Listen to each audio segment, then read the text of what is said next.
योगी सरकार का एक्शन, जहरीले मौलानाओं में हड़कंप। यूपी में निकली मौलाना तौकीर रजा की हेकड़ी। भड़काऊ गैंग पर वार, बुलडोजर से होगा हिसाब।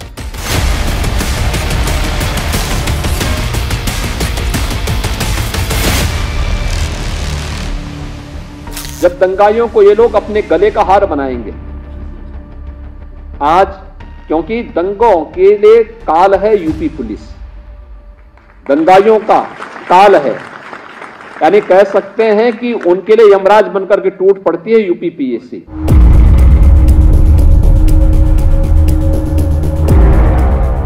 नमस्कार, आप देख रहे हैं एनएमएफ न्यूज। यूपी में हिमाकत करते पाओगे तो नप जाओगे, क्योंकि यूपी पुलिस दंगा भड़काने वालों के लिए काल बन गई है और दंगइयों के लिए यमराज। इसी का नतीजा है कि मौलाना तौकीर रजा कांप रहे हैं। भड़काऊ मौलानाओं की गैंग छुप गई है, क्योंकि अब इन मौलानाओं पर यूपी पुलिस का हंटर चल गया है। रडार पर मौलाना तौकीर रजा सबसे पहले आए हैं। एक्शन की तैयारी शुरू हो गई है।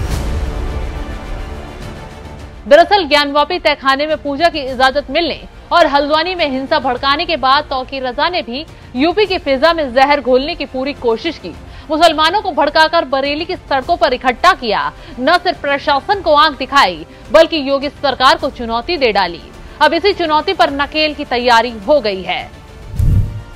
तौकीर रजा के खिलाफ शासन ने एसएसपी को कार्रवाई करने का निर्देश दिया है। तौकीर रजा ने 9 फरवरी को भीड़ इकट्ठा कर पुलिस प्रशासन को चुनौती दी थी। शाहमदगंज में इस दौरान बवाल भी हुआ, जिसमें कानून व्यवस्था बिगड़ सकती थी। तौकीर रजा ने यह भीड़ तब जुटाई जब हल्द्वानी में हिंसा भड़की हुई थी। तो अब एसएसपी जल्द तौकीर रजा के खिलाफ गिरफ्तारी का आदेश लेकर आ सकते हैं। मौलाना की चंद मिनटों में हैकड़ी निकाली जाएगी। वैसे भी जिन मुद्दों को लेकर तौकीर रजा माहौल बना रहे थे, उससे उनका कोई लेना देना नहीं था। हकीकत तो यह है कि तौकीर रजा तो इसलिए भड़के हुए थे क्योंकि चंद दिन पहले ही उनके भाई की अवैध दुकान पर योगी का बुलडोजर दौड़ गया था। उस मुद्दे को तो डायरेक्ट मौलाना साहब उठा नहीं पाए, लेकिन हल्द्वानी और ज्ञानवापी के मुद्दे को लेकर मुसलमानों को भड़काना शुरू कर दिया। हुकूमत बेईमानी कर रही है और हुकूमत की सरपरस्ती में विश्व हिंदू परिषद और बजरंग दल जैसे आतंकवादी तंजीमें देश में उत्पात मचाने का काम कर रही हैं। जिस तरह हुकूमत के दबाव में कोर्ट फैसले करने पर मजबूर हो रहा है, जिस तरह बुलडोज़र चलाए जा रहे हैं, बिना नोटिस दिए रातों रात मज़ारात और मदरसे और मस्जिद मुनहदिम कर दी जाती है, इन तमाम चीज़ों से कैसे नबूरदाज़मा हो। ये मौलाना भड़काते हैं, खुद घरों में घुस जाते हैं, लेकिन उनके चक्कर में आकर बाकी लोग कानूनी जाल में फंस जाते हैं। इसी का नतीजा हल्द्वानी की हिंसा है। लेकिन योगी सरकार अब चुनाव से पहले यूपी की फिजा खराब करने वालों के खिलाफ सख्त हो गई है।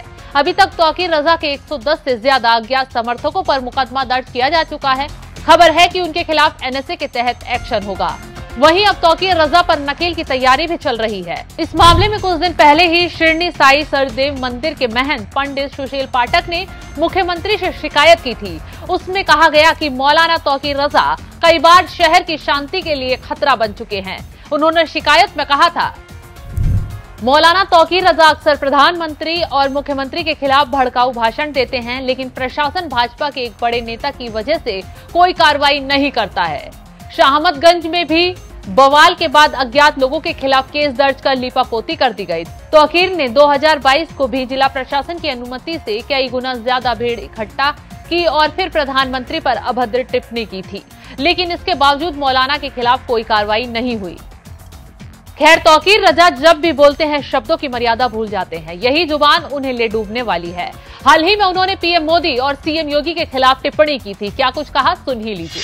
अमन पसंद तरीके से मैं गिरफ्तारी लेना चाहता हूं, क्योंकि मैं किसी के सामने अपनी शिकायत रख नहीं सकता। मैं मजबूर हूं। जो जिनके सामने शिकायत रखनी चाहिए वो हिंदुस्तान के सबसे बड़े बेईमान है नरेंद्र मोदी। आजाद हिंदुस्तान का सबसे बड़ा झूठा और मक्कार प्रधानमंत्री है। ऐसे प्रधानमंत्री को कोई ज्ञापन नहीं दिया जाएगा और ऐसी सरकार की मौजूदगी में हमें आजाद रहने का कोई अधिकार नहीं है। तमाम मुसलमान, हिंदुस्तान भर के मुसलमान इंशाल्लाह गिरफ्तारी देते हैं। जहरीले मौलाना तौकीर रजा के खिलाफ न सिर्फ शहर के व्यापारियों ने मोर्चा खोल दिया है, बल्कि तमाम संगठन भी आवाज उठा रहे हैं, एक्शन की मांग कर रहे हैं। चुनाव से पहले मौलाना तौकीर रजा जो रणनीति बना रहे थे, उसका सारा खेल बिगड़ता दिखाई दे रहा है। खैर, जिन पार्टियों के सपोर्ट से तौकीर रजा अभी तक उछल रहे थे, अब हालत देखिए। चुनाव करीब आने पर ओवैसी साहब हो या कांग्रेस, सब ने मौलाना तौकीर रजा का साथ देने से पीछे हट गए हैं। जिनका दुखड़ा वो खुद कैमरे पर रोते नजर आए। इसमें हम उन तमाम पार्टियों को, जिनको आज तक सेकुलर समझ के हम लोगों ने, हिंदू मुसलमान सिख ईसाइयों ने, तमाम लोगों ने उनका साथ दिया, उन तमाम को हम ये दावत देते हैं कि आपका सेकुलरिज्म हमने देख लिया।